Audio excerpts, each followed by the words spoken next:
Yan mga idol, Hi-Ace commuter. Deluxe ba ito, bossing? Grandia Deluxe modelo. Yan, i-reset lang natin mga idol tong fuel light indicator ni boss. Kasi nagpalit daw siya nung nakaraan, nung huli siya nag-change oil, biglang umilaw ngayon after 400 kilometers na natakbo niya. Yan mga idol, tuturuan ko kayo kung paano mag-reset.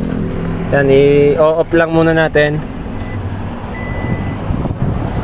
Punta tayo dito sa makina.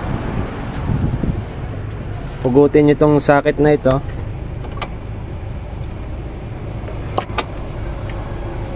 Sabay i-abang nyo lang ulit. Ganyan.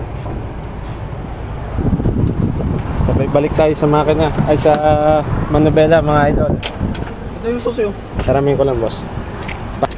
Yan. Nagre-reels ka? Oo. Ha? Oo. I-on lang natin mga idol. Sabay i-start. Sabay punta ulit tayo sa makina. Kabit natin yung socket. Yan, tignan natin kung nawala mga idol. Yan, ganyan lang mag-reset mga idol ng fuel light indicator.